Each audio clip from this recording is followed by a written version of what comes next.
Hola a todos, buenas noches, soy yo de nuevo, Eric León Gatosairet. Bueno, pues ahora vamos a hacer una pequeña pausa acerca de lo que es el ocultismo y vamos a seguir narrando las historias de fantasmas que tenemos por aquí. Vamos a ver qué les contamos hoy, ¿verdad, Tigre? Bueno, vamos a dejar esto aquí y los dejo con su anfitrión, la sombra felina nocturna. Si lo ven, ¿verdad? Ahí anda por ahí todavía el animalito loco. Ándale, tú despiértate.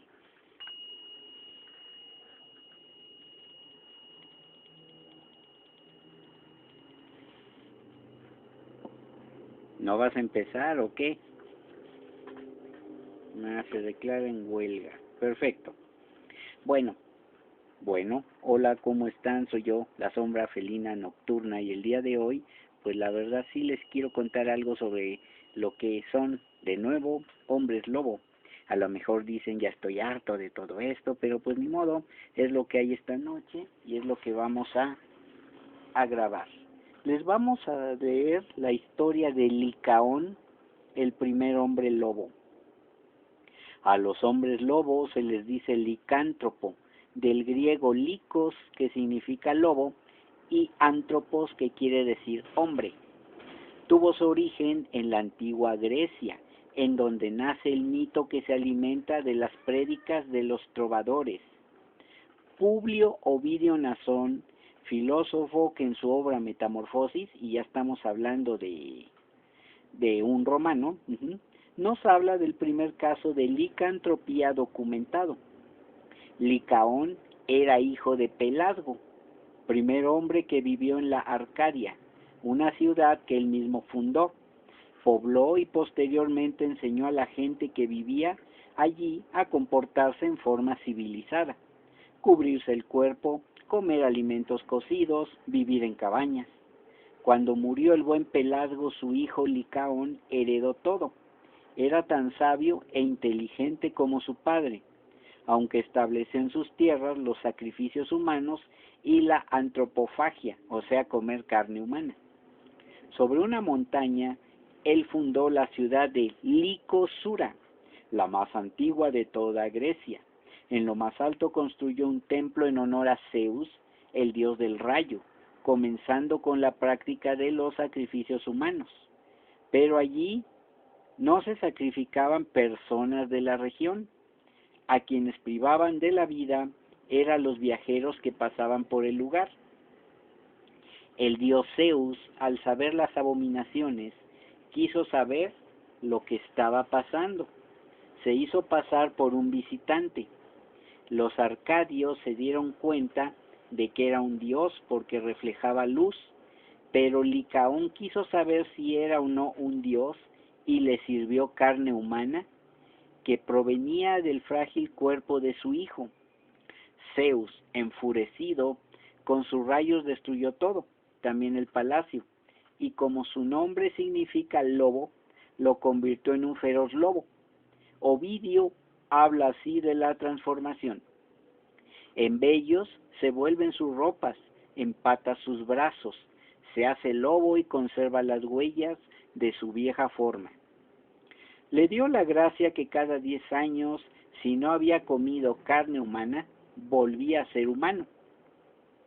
Pero cada vez que tomaba la forma de hombre retornaba a hacer sacrificios y comer carne humana y volvía a convertirse en lobo. Licaón no se resignó. Cada poco tiempo cuando la luna se llenaba, salía al claro del bosque o a los caminos a aullar pidiendo el perdón de Zeus, pero ante la tentación de encontrarse con carne fresca, volvía a caer en la metamorfosis. El hombre dejó de serlo para convertirse en una bestia, guiada por sus instintos de matar y comer la fresca carne humana. Así es como nació el mito del hombre lobo, un ser siniestro que a la luz de la luna llena aúlla solicitando el perdón de su dios Zeus. No tiene descanso y no lo encontrará, no encuentra la muerte más que con peculiares armas, y va por el mundo cazando presas para alimentarse. Para no estar solo, hizo a su semejanza a los seres que más amaba, y con ellos nació, y se creó la reproducción de los hombres lobo. Y así caminará hasta el final del mundo si no se arrepiente de lo que hizo. Como ven, cómo eran los griegos, cómo contaban sus historias, transmitidas por los romanos. Bueno, vamos a ver otra pequeña historia que se llama La bestia de Chalons. En Francia, hace algunos cientos de años, vivió un sastre que tenía mucha buena fama por sus trabajos casi impecables.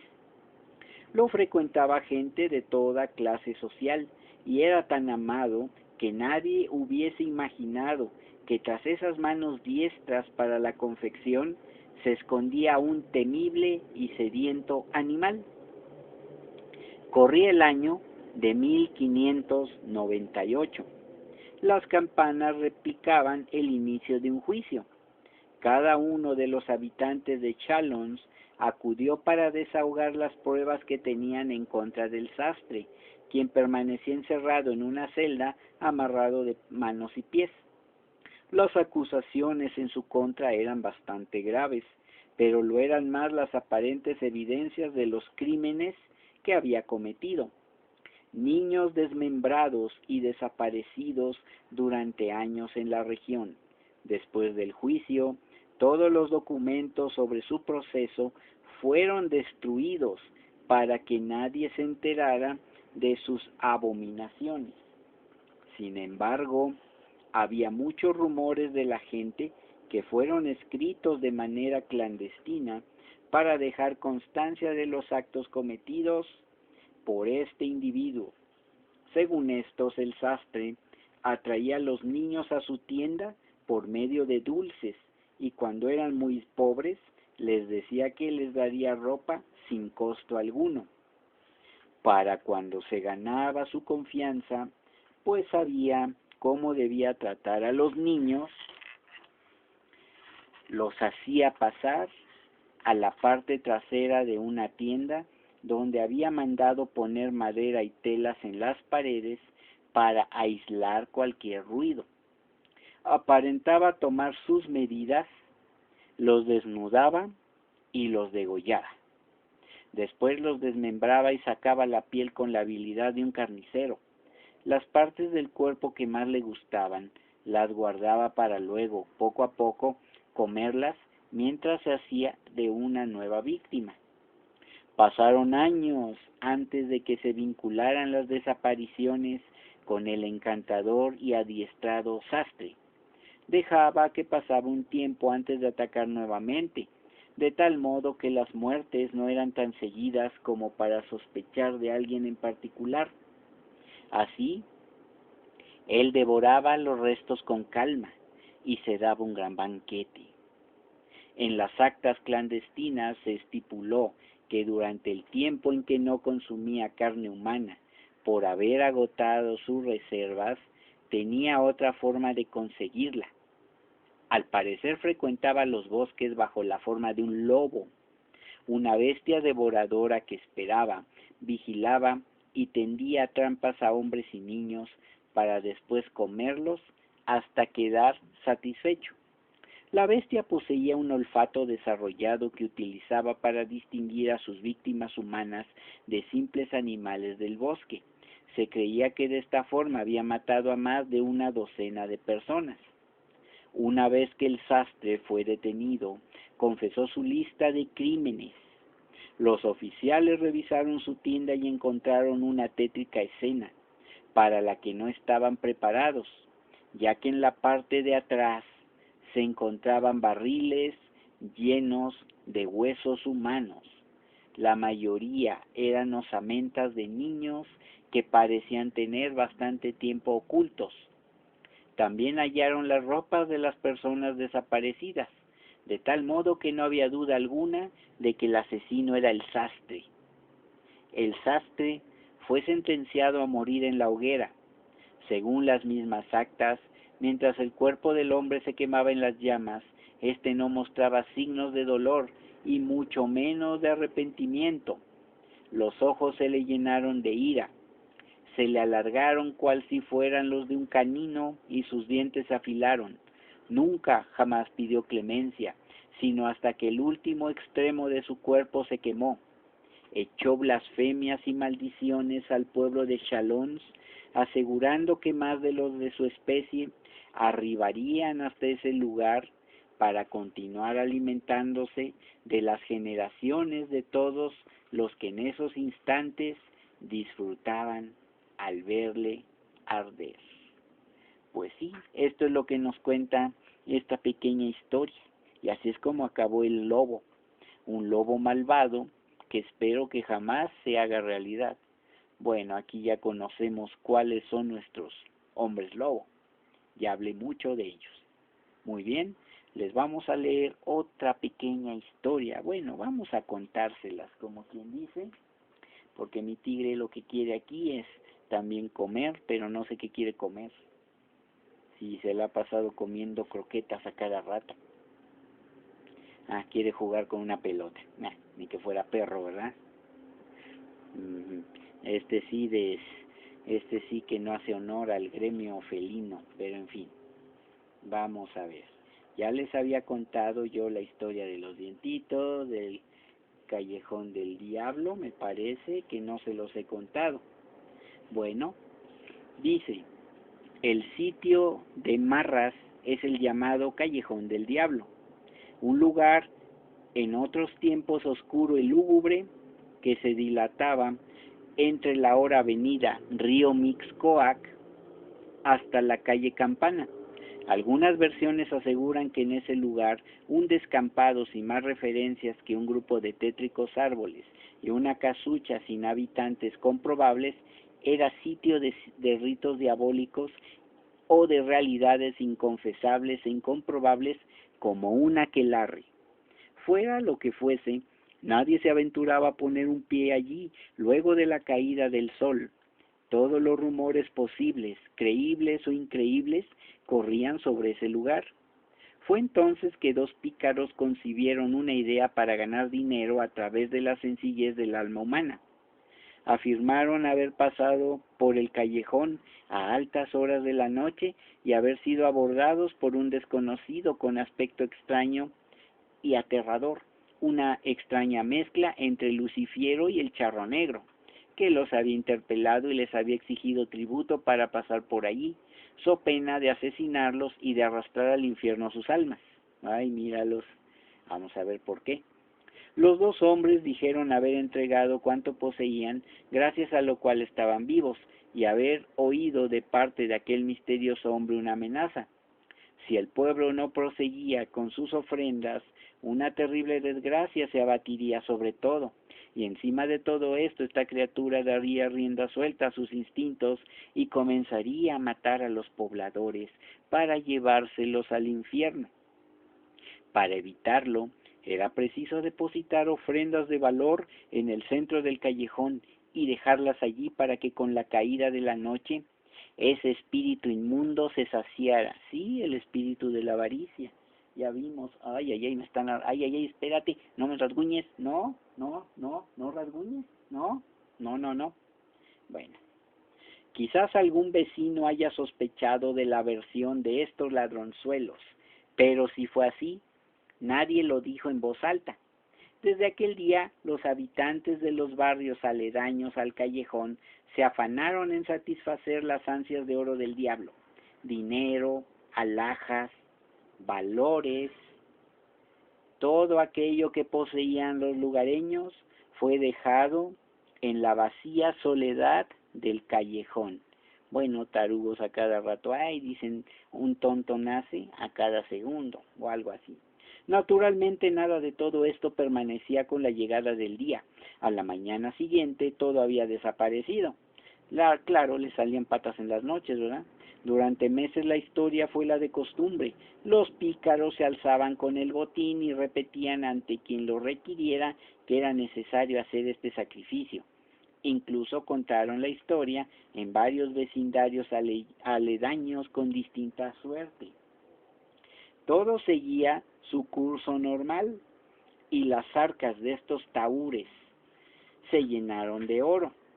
hasta que un día al amanecer todo cambió. Alguien notó que los tesoros depositados la noche anterior seguían ahí, no habían sido tocados por nadie. Uno de los vecinos recordó dónde vivían los otros hombres. Acudieron todos hasta allí con la esperanza de encontrar noticias, pero en lugar de a los dos deshonestos amigos, hallaron la casa en perfecto orden con la cena dispuesta, las ropas dobladas para comenzar la jornada al día siguiente, las camas preparadas para el sueño, pero no había ningún rastro de ellos. Estaban, sin embargo, todo el dinero, las joyas y los objetos de valor que habían saqueado del sitio de ofrendas que ellos hasta ese momento habían controlado. ¿Qué rayos había sucedido? Varias hipótesis se tejieron. Que habían huido, pero ¿por qué no llevarse el tesoro? Otra versión fue que el remordimiento los había torturado y se marcharon del pueblo dejando las posesiones a sus verdaderos dueños. Sin embargo, el engaño había sido demasiado bueno y no se sabe de pillos, de ratas, de esa calaña que sean acosados por remordimientos y escrúpulos. Una tercera teoría tomó más cuerpo, que el verdadero dueño del callejón del diablo, enfadado por el sacrilegio que se estaba cometiendo en su nombre, había tomado horrible venganza contra los ofensores, quienes estarían para esas horas ardiendo en el infierno. Por si las dudas, la gente se cuida aún hoy en día de pasar por el viejo callejón del diablo, aquí en la Ciudad de México, y haría hasta la dirección. Si alguien quiere ir de noche, de día, de mañana, madrugada o como sea, vaya, haga lo que quiera, yo no me voy a molestar en ir a comprobar si de veras existe o no existe esta leyenda, si eso no es cierta. Quien lo quiera corroborar, pues que vaya. Cada quien es libre, ¿no? Bueno, pues esta fue la historia del Callejón del Diablo. ¿Qué les pareció? Bueno, creo que aquí hay otra historia que ya también ha sido muy contada, pero que siempre varía un poco en lo que es algunos cuantos detallitos. Vamos a ver. Cambiamos para acá. Dejamos la tétrica iglesia y acercamos a la sombra. Sí, ahí, que los vea con esos ojotes feos. Se ve muy bien, ¿verdad? Bueno, vamos a ver. La mulata de Córdoba es una leyenda que proviene del estado de Veracruz y a lo largo de los años, yo se las voy a contar varias veces, no nada más se las voy a contar una. Vamos a ver qué nos dice. Y empieza así. Durante la época del virreinato, medio siglo después de que don Diego Fernández de Córdoba, marqués de Guadalcázar, 13º virrey de la Nueva España, por real cédula, autorizó que fuera fundada, allá por el año de gracia del año de 1600, sobre las fértiles tierras conocidas entonces como Lomas de Huilango, la muy noble y leal villa, a la que otorgó entre otros privilegios la de llevar por nombre su regio apellido. Cuenta que había sido en el lugar una hermosísima mujer cuya procedencia nadie conocía. No se sabe el sitio exacto donde vivía, aunque los viejos relatos aseguran que tuvo su casa en la hacienda de la Trinidad Chica, que en aquellos años fuera propiedad de los marqueses de Sierra Nevada. Otras consejas cuentan que vivía en una vieja casona que tenía entrada sobre el antiguo callejón Pichocalco, rumbo al arroyo conocido como Río de San Antonio. A través de los años, su recuerdo quedó envuelto en el misterio y en la leyenda, y esta mujer llevó el romántico nombre de la mulata de Córdoba. Según datos, era tan hermosa que todos los hombres del lugar estaban prendados de su belleza. Muy bien, mujer de sangre negra y española. Pertenecía, por su nacimiento, a esa clase social tan despreciada durante la colonia y señalada como inferior por la ignorancia y la intransigencia de la época. Sin embargo, dice la narración que la mulata de Córdoba era orgullosa y altiva, dotada de singular encanto, morena y esbelta, con la gracia que caracteriza a las mujeres africanas, de estirpe ibera, heredada por el linaje español, sus grandes ojos almendrados, llenos de misterio, su piel dorada y cálida, producto de dos razas que al mezclarse pudieron dar forma a una mujer bella y ajena a otro trato social. Recorría a pie las calles de la villa, por senderos y veredas, buscando las cabañas de los esclavos, a quienes socorría y curaba, pues era muy entendida en el arte de la medicina. Bueno, era curandera, lo que sería un parte chamana o una bruja conocedora de las grandes artes de la herbolaria. Bueno, también curaba a los campesinos que la solicitaban por los rumbos de San Miguel, Amatlán, El Sopilote y San José. Continuamente se le veía caminando bajo el evidente sol del mediodía y subiendo y bajando lomas, acompañada por algún enviado de las personas que solicitaban sus servicios, los que generalmente eran humildes campesinos. Pero habían algunas familias de alto rango que secretamente solicitaban sus servicios para consultar los horóscopos, y en esta forma, con el correr de los días, la fama de la bella mulata se fue extendiendo poco a poco por el pueblo. Bajo un largo y pesado chal donde ocultaba el rostro y la figura, no faltó quien adivinara al pasar los hermosos ojos grandes y llenos de misterio y la boca sensual y roja. Pero en vano fue requerida de amores. Las puertas de su casa permanecían siempre cerradas para los enamorados galanes y los caballeros mejor nacidos de la villa de Córdoba, que rechazados tenían que aceptar humillados su derrota. En aquellos años de epidemias y calamidades, cuentan que valiéndose únicamente de las muchas hierbas que conocía, empezó a realizar curaciones que parecían maravillosas, a conjurar tormentas y a predecir eclipses.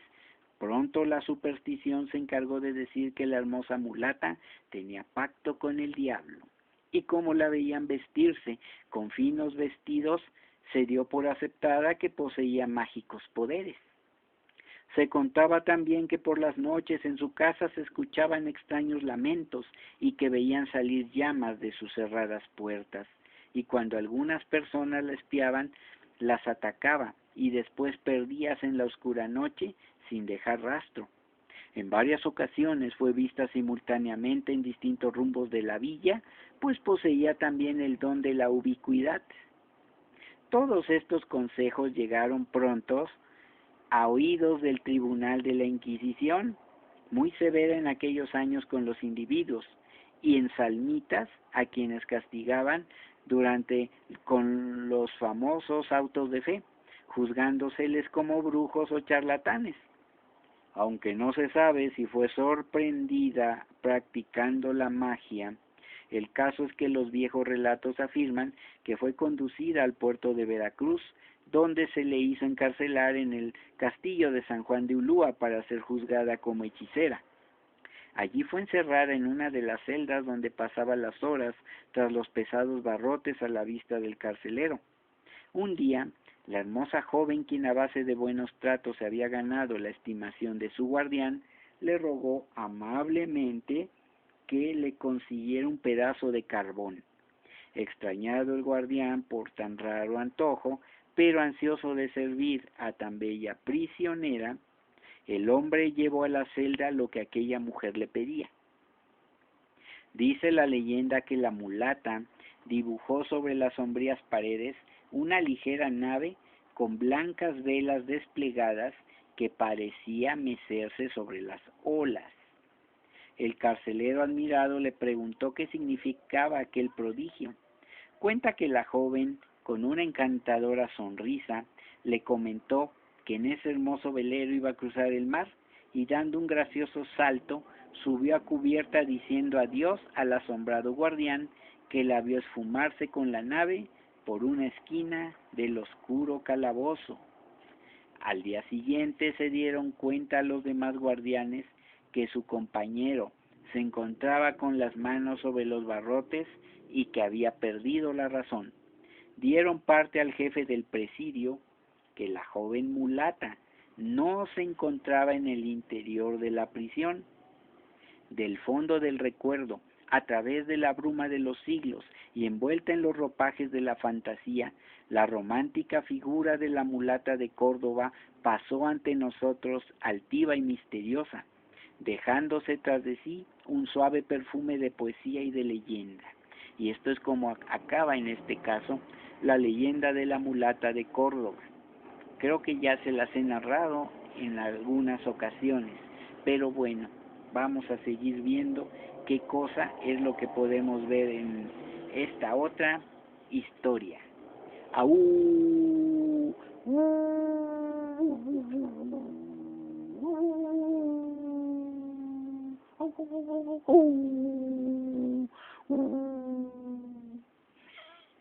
Bueno, mi gato nomás se me queda viendo, diciendo que no sabe ni entiende qué rayos es eso. Pero vamos a ver qué sucede aquí. Vamos a narrar la leyenda de la mujer errada. Bueno, la calle de la mujer errada. Allá por los años de 1670, 1680, vivían en esta Ciudad de México y en la casa número 3 de la calle Puerta Falsa de Santo Domingo, ahora el número 100, calle atravesada entonces en oriente a poniente por una acequia, vivía, digamos, un clérigo, mas no de manera honesta y honrada como Dios manda, sino en incontinencia con una mala mujer que lo asistía como si fuera su legítima esposa. Bueno, hasta ahorita, ¿verdad? No muy lejos de allí, pero tampoco muy cerca, en la calle de las Rejas de Valvanera, bajos de la ex universidad, había una casa que hoy está reedificada, la cual antiguamente se llamó Casa del Pujabante, qué nombrecitos, quién sabe qué signifique, porque tenía sobre la puerta esculpido en la cantería un pujabante y tenazas cruzadas, o sea que ha de ser como una especie de cangrejo, de animal mitológico, bueno, luego lo averiguo, que decían ser en memoria del siguiente sobrenatural caso histórico, que el incrédulo lector quizá tendrá sin duda por conseja popular, pero hay que darle el beneficio de la duda. Bueno, es que se ven tantas cosas tan raras últimamente. Bueno, si ahorita se ven cosas raras, imagínense en esos tiempos, cuando no había internet, cuando no había cosas raras como esta, ¿verdad? Y de hecho este teléfono pues ya sería algo para asustar a personas de esa época, ¿verdad? Bueno, en esta casa habitaba y tenía su banco un antiguo herrador, gran amigo del clérigo amancebado. Él era compadre suyo y estaba al tanto de aquella mala vida, y como frecuentaba la casa y tenía con él mucha confianza, repetidas ocasiones exhortó a su compadre clérigo y le dio consejos sanos para que abandonase la senda torcida a que le había conducido su ceguedad para vivir en grave pecado mortal. Vanos fueron los consejos, estériles las exhortaciones del buen herrador para con su errado compadre, que cuando el demonio se torna en travieso amor, la amistad es impotente para vencer a tan satánico enemigo. Bueno, cierta noche en que el buen herrador estaba ya dormido, oyó llamar a la puerta de su taller con grandes y descomunales golpes que le hicieron despertar y levantarse más que deprisa, y con un genio que ya saben cómo estaba. Salió a ver quién era, perezoso por lo avanzado de la hora, pero a la vez alarmado por temor de que fueran ladrones o alguna emergencia. Y se halló con qué creen, con que los que llamaban eran dos negrotes que conducían una mula, sin agraviar lo presente, y un recado de su compadre el clérigo, suplicándole le errase inmediatamente a la bestia, pues muy temprano tenía que ir al santuario de la Virgen del Carmen. No, pues quién sabe dónde quede, y eso que estoy aquí en la Ciudad de México. Bueno, ya algún día haré memoria, sale. Bueno, reconoció en efecto la cabalgadura que solía usar su compadre, y aunque de mal talante por la incomodidad de la hora, aprestó los implementos y chismes del oficio, Cuando estuvo listo todo, clavó 4 sendas cerraduras en las 4 patas del animal. Concluida la tarea, los negros se llevaron la mula, pero dándole tan crueles y repetidos golpes que el cristiano herrador les reprendió agriamente su poco caritativo proceder. Muy de mañana, al día siguiente, se presentó el herrador en casa de su compadre para informarse del por qué iría tan temprano de viaje, como le habían informado los negros, y halló al clérigo aún recogido en la cama al lado de su manceba. Lucidos estamos, señor compadre, se dijo, despertarme tan de noche para errarte la mula y todavía tiene vuestra merced tirante las piernas debajo de las sábanas. ¿Qué te sucede con el viaje? Ni te he mandado errar mi mula, ni pienso hacer viaje alguno, replicó el clérigo. Claras y prontas explicaciones mediaron entre los dos amigos, imagínense cómo estaría, y al final de cuentas convinieron en que algún travieso había querido correr aquel chasco al bueno del herrador, y para celebrar toda la chanza el clérigo comenzó a despertar a la mujer con quien vivía. 1 y 2 veces, y hasta 3, la llamó por su nombre, y la mujer no respondió. 1 y 2 veces movió su cuerpo y estaba rígido. No se notaba en ella respiración. Había muerto. Los dos compadres se contemplaron mudos de espanto, pero su asombro fue inmenso cuando vieron horrorizados que en cada una de las manos y en cada uno de los pies de aquella desgraciada se hallaban las mismas herraduras con los mismos clavos que había puesto a la mula el buen herrador. Ambos se convencieron, repuestos de su asombro, que todo aquello era efecto de la divina justicia, y que los negros habían sido los demonios salidos del infierno para castigar a la casquivana mujer. Inmediatamente avisaron al cura de la parroquia de Santa Catarina, doctor don Francisco Antonio Ortiz, y al volver con él a la casa, hallaron en ella al reverendo padre don José Vidal y a un religioso carmelita, que también habían sido llamados, y mirando con atención a la difunta, vieron que tenía un freno en la boca, y las señales de los golpes que le dieron los demonios cuando la llevaron a errar con aspecto de mula. Ante caso tan estupendo y por acuerdo de los 3 respetables testigos, se resolvió hacer un hoyo en la misma casa para enterrar a la mujer y una vez ejecutada la inhumación, guardar el más profundo secreto entre los presentes. Cuentan las crónicas que ese mismo día, temblando de miedo y protestando cambiar de vida, salió de la casa el clérigo protagonista de esta verídica historia, sin que nadie después volviera a tener noticia de su paradero, que el cura de Santa Catarina andaba movido a entrar en religión, y con este caso acabó de resolverse y entró a la compañía de Jesús, donde vivió hasta la edad de 84 años y fue muy estimado por sus virtudes. Y refería este caso con asombro, que el padre don José Vidal murió en 1702, o sea, como 20 años después, en el colegio de San Pedro y San Pablo en México a la edad de 72 años, después de asombrar con su ejemplar vida y de haber introducido el culto de la Virgen de los Dolores en todo el reino de la Nueva España. Solo callan las viejas crónicas el fin del reverendo padre carmelita, testigo ocular del suceso y del bueno del herrador, que Dios nuestro Señor tenga en su santa gloria, per omnia seculo seculorum, por siempre y para siempre, y por los siglos de los siglos. Amén. Es lo que puedo decir con referencia a esta pequeña leyendita que también viene de aquí de la Ciudad de México. Van a decir que por qué no cuento leyendas de otros estados. Tenemos muchos años de vida, mis estimados, y pues les he contado una que otra de otros lados. Tengo varios libros que nos hablan de leyendas de todos los estados de la República. Les leería uno por cada video, empezando por la A, porque aquí va en orden alfabético. pero eso lo iremos haciendo después. Sí, yo sé que todo dejo para después, pero es que este mundo de las leyendas es un mundo incontable, es un mundo que no se acaba y cada vez van surgiendo más leyendas.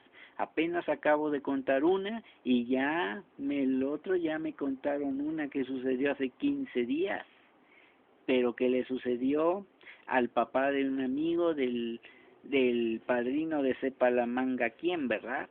Y así se van haciendo estas leyendas. Son leyendas muy tenebrosas en ocasiones las que nos contaban los mayores, todavía a mí me tocaron.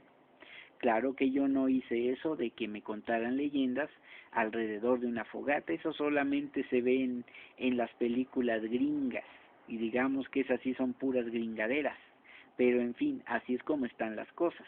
Y como ven entonces las historias que les estamos contando ahorita, la sombra felina nocturna y yo, y Tigresa aquí echada atrás diciendo ya cállate el hocico, que ya me tienes harta, que no me dejas dormir, pero pues se tiene que aguantar porque la gata es ella y yo soy el dueño.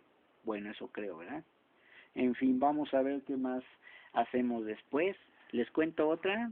No llevamos ni 40 minutos de video. Bueno, la del niño de los dientitos ya está aquí, ya se las conté. Y pues les voy a contar una un poquito más larga que se llama La casa del judío. Y vamos a ver qué dice. Allá por el barrio de San Pablo, casi en los suburbios de la ciudad, tantas veces llamada de los Palacios y en la calle conocida con el nombre indígena del Cacahuatal, existió una casa vieja que databa de mediados del siglo XVI y que después de tantos años era casi del todo una ruina. Entiéndase que ya se estaba cayendo y que se la estaba cargando, ya saben quién. Bueno, carcomida por la humedad y el salitre, que no abunda por aquí, ¿verdad? Llena de hierbas nacidas entre las cuarteaduras de sus ennegrecidos muros, destechada con maderos hendidos y apolillados que habían dejado vacíos los claros de puertas y ventanas, aquella casa que fue derrumbada no hace muchos años era fea, triste, melancólica, por la soledad solo interrumpida en las noches sin luz de aquel barrio, por el chillido de los repugnantes murciélagos que azotaban las paredes, o por el canto de uno que otro desvelado tecolote que abandonando las torres viejas de las iglesias iban a visitar este sepulcro falto hasta de cadáveres.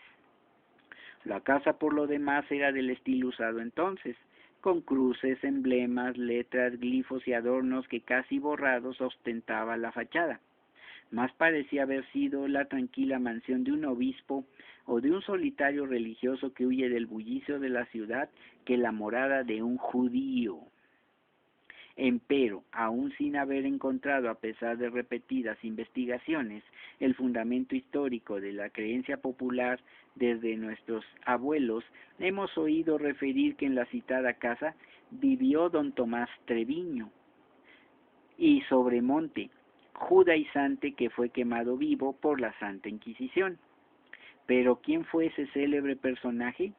¿Qué delitos tan enormes cometió para incurrir en esa horrible pena, cuya sola mención hace estremecer de espanto? Don Tomás Treviño y Sobremonte, que por algún tiempo se llamó Jerónimo de Represa, era natural de Medina del Río Seco, en Castilla la Vieja, e hijo de don Antonio Treviño de Sobremonte y de doña Leonor Martínez de Villagómez. Esta doña Leonor había sido señalada por judaizante en la Inquisición de Valladolid, así como muchos otros de sus parientes. Ignoramos cuándo pasó a la Nueva España don Tomás Treviño o Tremiño, como le apellidan otros. Solo sabemos que a principios del siglo XVI fue preso por la Inquisición, pero entonces, aparentando sin duda arrepentimiento, logró ser reconciliado y puesto en libertad. Poco después se casó con María Gómez y de ella tuvo dos hijos, Rafael de Sobremonte y Leonor Martínez, que también cayeron en las garras del Santo Oficio. Vaya, es negocio familiar, por lo que veo. En México, Treviño Sobremonte se dedicó al comercio e hizo frecuentes viajes por el interior del país. Cierto tiempo se estableció en Guadalajara, capital a la sazón de la llamada Nueva Galicia, donde tuvo una tienda con 2 entradas. Bajo una de sus puertas había enterrado un Santo Cristo, y se cuenta que a los marchantes que por allí entraban les vendía más baratas las mercancías que a los que entraban por la otra. Se cuenta también que noche con noche azotaba un santo niño de madera, que como la escultura conservaba después las señales de los azotes, fue tenida por milagrosa y muy venerada en la iglesia de Santo Domingo allá en Guadalajara. Vuelto a México, cayó nuevamente en poder del Santo Tribunal, mas la enumeración de sus crímenes, bien parece ser conocida, y para hacerla nos vamos a permitir extractar algunos trozos del compendio de su causa, que por aquel tiempo circuló impresa, o sea, no escrita a mano, por lo que yo veo. Fue preso, dice, con secuestro de bienes por judaizante relapso. Salió tan arrepentido de la fe que se celebró en la iglesia del convento de Santo Domingo de esta ciudad a los 15 de junio de 1625. En cuanto se vio en libertad, comenzó a comunicarse de nuevo con sus cómplices, a quienes manifestó la ficción y cautela con que procedió en la primera causa en sus confesiones, encubriendo siempre en ellas propios y ajenos, y con otras personas judaizantes, dándoles noticias de las cosas que en el Santo Oficio y sus cárceles pasaban, e instruyéndolas para, en caso de que se vieran presos, del modo con que se había de portar, haciéndoles creer que en ser negativo había consistido el buen suceso de su causa. Trató, ya reconciliado, como judío tan de corazón, casarse con la dicha María Gómez, de quien se sabía ser también judía, y sus mayores habiéndose comunicado por tales. El día de la boda convidó para ella a muchos de los de su caduca ley, y la celebró con ritos y ceremonias judaicas, poniéndose al tiempo de comer un paño en la cabeza, y dando principio a los demás platos, como uno de buñuelos con miel de abejas, alegando para ello cierta historia apócrifa que decía ser de la escritura, en que se mandaba hacerse así, degollando con cuchillo las gallinas que se habían de servir a la mesa de su suegra, Leonor Núñez, conformándose en semejantes ceremonias con su yerno, diciendo 3 veces al degollarlas, vueltos los ojos hacia el oriente, cierta oración ridícula, lavándose este pérfido judío después de comer 3 veces las manos con agua fría para no quedar preso, que es lo mismo que decir manchado. Esto es lo que dice el acta, pero en fin, se le acusó de haber incitado a su mujer y a su cuñada Isabel Núñez a que se denunciaran ante la Inquisición por estar ya presos su suegra y otros de sus cuñados, Ana Gómez y Francisco López de Blandón, de haberse hecho circuncidar por uno de los suyos, lo mismo que a su hijo, de practicar continuos ayunos, valiéndose para verificarlo de fingidas jaquecas y desganos de comer, de no oír misa y de confesarse al modo judaico, puesto de rodillas en un rincón con harto feas ceremonias. Eso es lo que dice. Que cuando acababa de comer o de cenar, caminando en unión de católicos, al darle los buenos días o las buenas noches, no respondía alabado sea el Santísimo Sacramento, sino beso las manos vuestras mercedes, que su mujer se llamaba santo de su ley, y que en su prisión se valía de la lengua mexicana o azteca,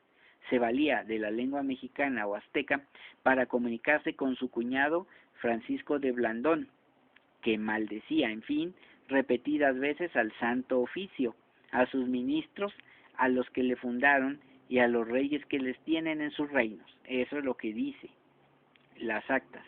Y hecha la cuenta, prosigue el extracto de su causa, todavía más, se halla haber hecho estos ayunos por espacio de 5 años, y a no haber acudido con hacerle comer por fuerza, hubiera muerto de este rigor de ayunos.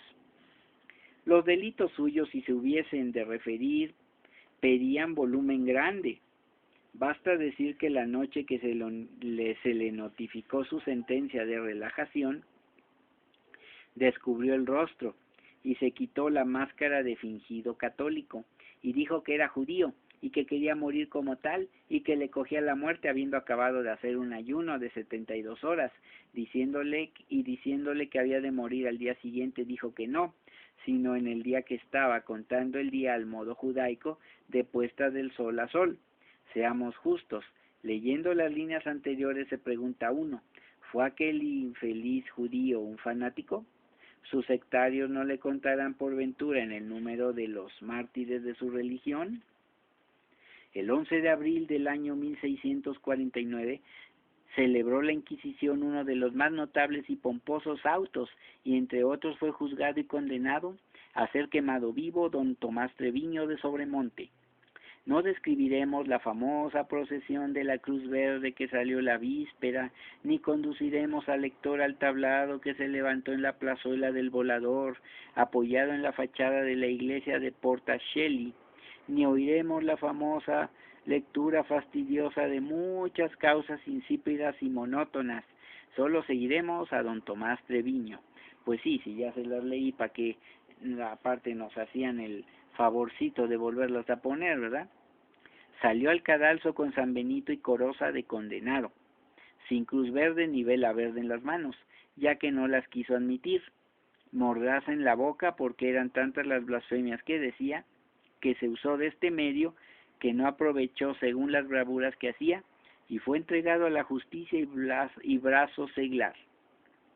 Una vez en poder de la autoridad ordinaria, se le montó en una mula, que mucho corcoveaba, se le mudó a otra, y enseguida a otra sucesivamente. El vulgo dijo que los animales no querían llevar a cuestas a tan perro judío. ¿Por qué no decir mejor que se resistían a conducir a un pobre hombre a tan semejante suplicio? Al fin se le puso en un caballo que era conducido por un indio.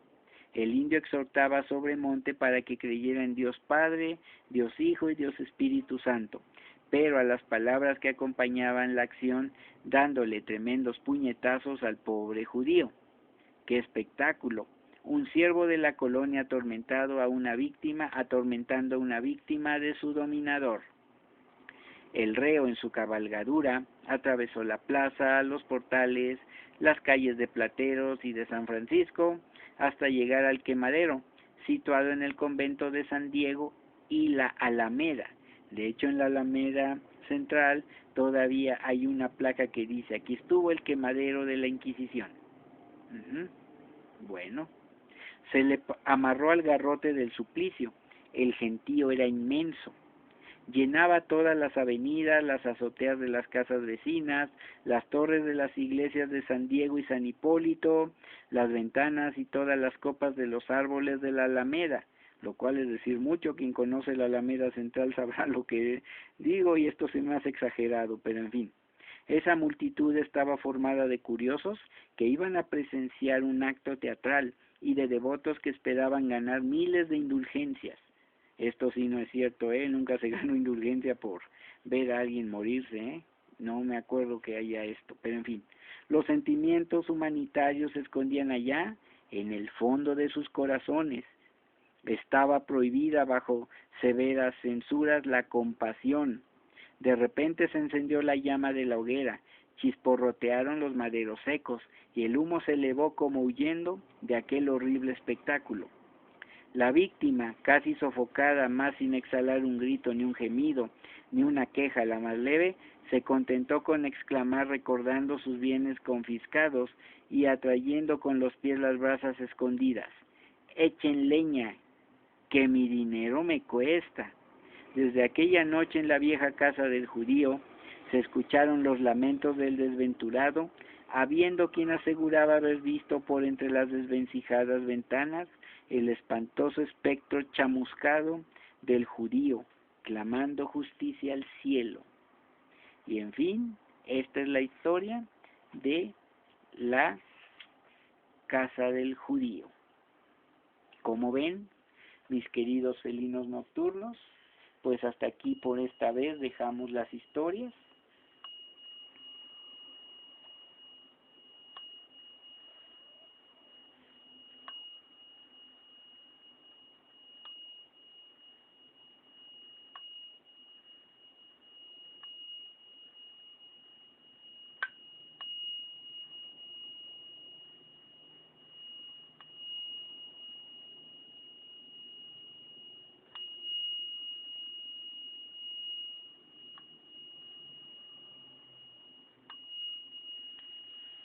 Ya ven, ya nos dieron las 12. Vámonos a dormir tú, gato mugroso. Nos vemos. Hasta luego a todos y que sueñen con los angelitos negros como yo.